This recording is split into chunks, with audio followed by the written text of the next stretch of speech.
Ну а на реке Алдане нижняя кромка ледохода наблюдается в районе поселка Крес-Халджай Тампонского района, передает наш корреспондент Мария Винокурова.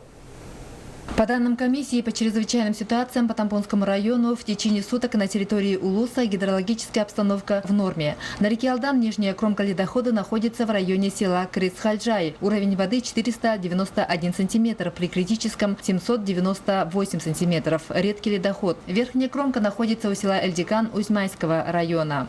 Эвакуапункты у нас к моменту прохождения уже полностью были готовы и в любой момент готовы к развертыванию.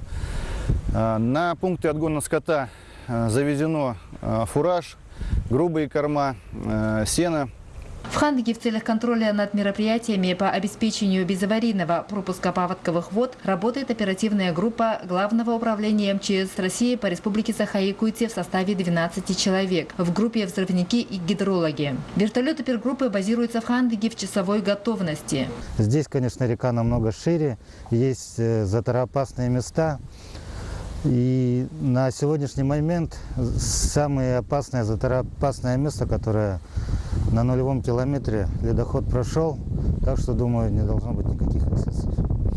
В районе развернуты гидропосты, в том числе временные, откуда каждые 4 часа поступает информация по уровню воды и ледовой обстановке. Мария Винокурова, Нина Ханарова, Жолсан Толстяков, НВК Саха, Хандыга.